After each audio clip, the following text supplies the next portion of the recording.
আসসালামু আলাইকুম। বাংলাদেশ বেতার, রাজশাহী। স্থানীয় সংবাদ পড়ছি শাম্মী আক্তার সুমি। দীর্ঘ প্রতীক্ষার অবসান ঘটিয়ে অবশেষে নতুন মাইলফলকের সামনে দেশের সবচেয়ে আলোচিত ও ব্যয়বহুল প্রকল্প পাবনার রূপপুর পারমাণবিক বিদ্যুৎ কেন্দ্র। আজ এই বিদ্যুৎ কেন্দ্রে জ্বালানি লোডিং কার্যক্রম শুরু হতে যাচ্ছে। জ্বালানি লোডিং এর মাধ্যমে রূপপুর প্রকল্প উৎপাদন প্রক্রিয়া শুরু করবে। দুপুরে ইউরেনিয়াম জ্বালানি লোডিং কার্যক্রমের উদ্বোধনের মধ্য দিয়ে দেশের জ্বালানি খাতে অত্যন্ত গুরুত্বপূর্ণ মাইলফলক অর্জিত হতে যাচ্ছে।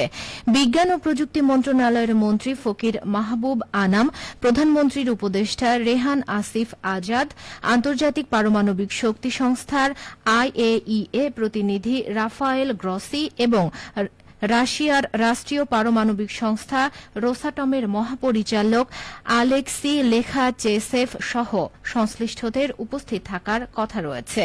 এর আগে গত 16 এপ্রিল বাংলাদেশ পরমাণু শক্তি নিয়ন্ত্রণ কর্তৃপক্ষ বায়রা প্রথম ইউনিটের জন্য কমিশনিং লাইসেন্স প্রদান করে।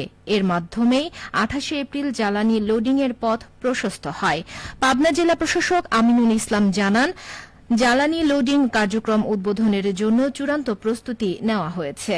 এর মধ্য দিয়ে দেশের বিদ্যুৎ খাতে যে সংকট তা অনেকটাই কেটে যাবে।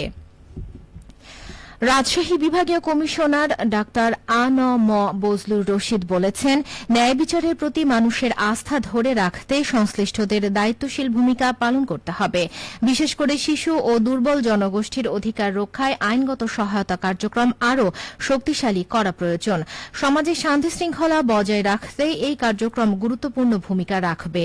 তিনি আজ সকালে রাজশাহীতে জাতীয় আইনগত সহায়তা দিবস উপলক্ষে আয়োজিত আলোচনা সভায় প্রধান অতিথির বক্তব্য এসব কথা বলেন। সরকারি খরচে বিরোধ শেষ, সবার আগে বাংলাদেশ, এই প্রতিপাদ্যকে সামনে রেখে রাজশাহীতে নানা কর্মসূচিতে দিবসটি পালিত হচ্ছে। এর আগে সকালে র্যালির মাধ্যমে কর্মসূচির উদ্বোধন করা হয়। র্যালি শেষে জেলা লিগ্যাল এইড কমিটির আয়োজনে আলোচনা সভা অনুষ্ঠিত হয়। এতে সভাপতিত্ব করেন সিনিয়র জেলা ও দায়রা জজ AHM মাহমুদুর রহমান। অনুষ্ঠানে অন্যদের মধ্যে রাজশাহী রেঞ্জের উপ মহাপুলিশ পরিদর্শক মোহাম্মদ শাহজাহান এবং জেলা প্রশাসক কাজী শহীদুল ইসলাম বক্তব্য রাখেন। রাজশাহীতে আইন শৃঙ্খলা পরিস্থিতি পূর্বের যে কোনো সময়ের চেয়ে উন্নত হয়েছে। তথ্য প্রযুক্তির ব্যবহারে রাজশাহী মেট্রোপলিটন পুলিশের আওতাধীন 12টি থানার দক্ষ জনবল দিয়ে পুলিশ অপরাধীদের দ্রুত শনাক্ত করতে সক্ষম হচ্ছে। মহানগরীর আইন শৃঙ্খলা পরিস্থিতি নিয়ে এখন শুনুন আমাদের মহানগর সংবাদদাতা রাজু আহমেদের একটি প্রতিবেদন। একাধিক বিশ্ববিদ্যালয় ও উন্নত মানের শিক্ষা প্রতিষ্ঠান থাকায় শিক্ষানগরী হিসেবে সুপরিচিত রাজশাহী। পাশাপাশি পরিচ্ছন্ন ও শান্তির নগরী হিসেবে সুনাম রয়েছে এই শহরের। এর পেছনে অন্যতম সহযোগী হিসেবে কাজ করে আসছে রাজশাহী মেট্রোপলিটন পুলিশ। আরএমপির মুখপাত্র ও উপ পুলিশ কমিশনার গাজীউর রহমান বলেন, রাজশাহী মেট্রোপলিটন পুলিশ পূর্বে যে কোনো সময়ের চাইতে এখন ভিজিবল পুলিশিং এটি বাড়িয়ে দিয়েছে। যদি রাস্তাঘাটে দেখেন, এখানে টহল টিম আগের যে কোনো সময়ের চাইতে বৃদ্ধি করা হয়েছে। চেক পোস্ট এখন আগের যে কোনো সময়ের চাইতে কার্যকরভাবে করা হচ্ছে। একই সাথে আমরা ট্রাফিক পুলিশের সংখ্যাও কিন্তু অনেক বাড়িয়ে দিয়েছি।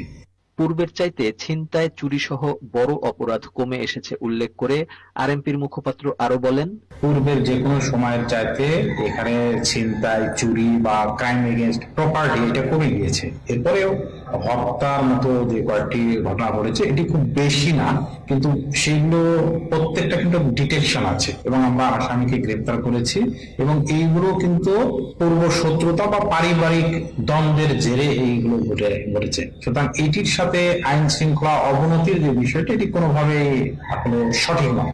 তিনি আরো জানান, 24 ঘন্টা নগরবাসীর নিরাপত্তা নিশ্চিতে এবং যে কোনো অপরাধ প্রতিরোধে নগরের গুরুত্বপূর্ণ মোড়ে নতুন করে সিকিউরিটি ক্যামেরা স্থাপনের কাজ চলছে। আমরা এমনিতেই সর্বদাই যেগুলো আমাদের কি পয়েন্ট ইনস্টলেশন KPI এগুলো নিয়ে আমরা সচেতন থাকি। 210টা সিসি ক্যামেরা আমাদের এখন চলমান। এর পাশাপাশি সিটি কর্পোরেশন থেকে তারাও 155টি ক্যামেরা স্থাপনের যে কার্যক্রম এটি শুরু করে দিয়েছে। পুরো রাজশাহী মেট্রোপলিটন এলাকাকে আমরা সিসি ক্যামেরার আওতায় নিয়ে আসতে পারবো। আরএমপি তার বিদ্যমান 12টি থানার জনবল দিয়ে প্রায় 10 লাখ মানুষের নিরাপত্তা নিশ্চিতে কাজ করে চলেছে। রাজু আহমেদ, বাংলাদেশ বেতার, রাজশাহী।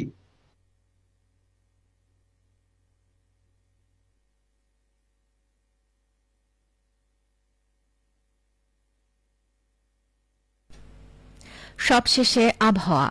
আজ দুপুর 12টায় রাজশাহীতে তাপমাত্রা ছিল 27.4 ডিগ্রি সেলসিয়াস। এই সময় বাতাসে আপেক্ষিক আর্দ্রতার পরিমাণ 85%। রাজশাহী ও পার্শ্ববর্তী এলাকায় আজ সূর্যাস্ত সন্ধ্যে 6টা 33 মিনিটে। সংবাদ শেষ হল। আমাদের পরবর্তী সংবাদ দুপুর 2টা 5 মিনিটে।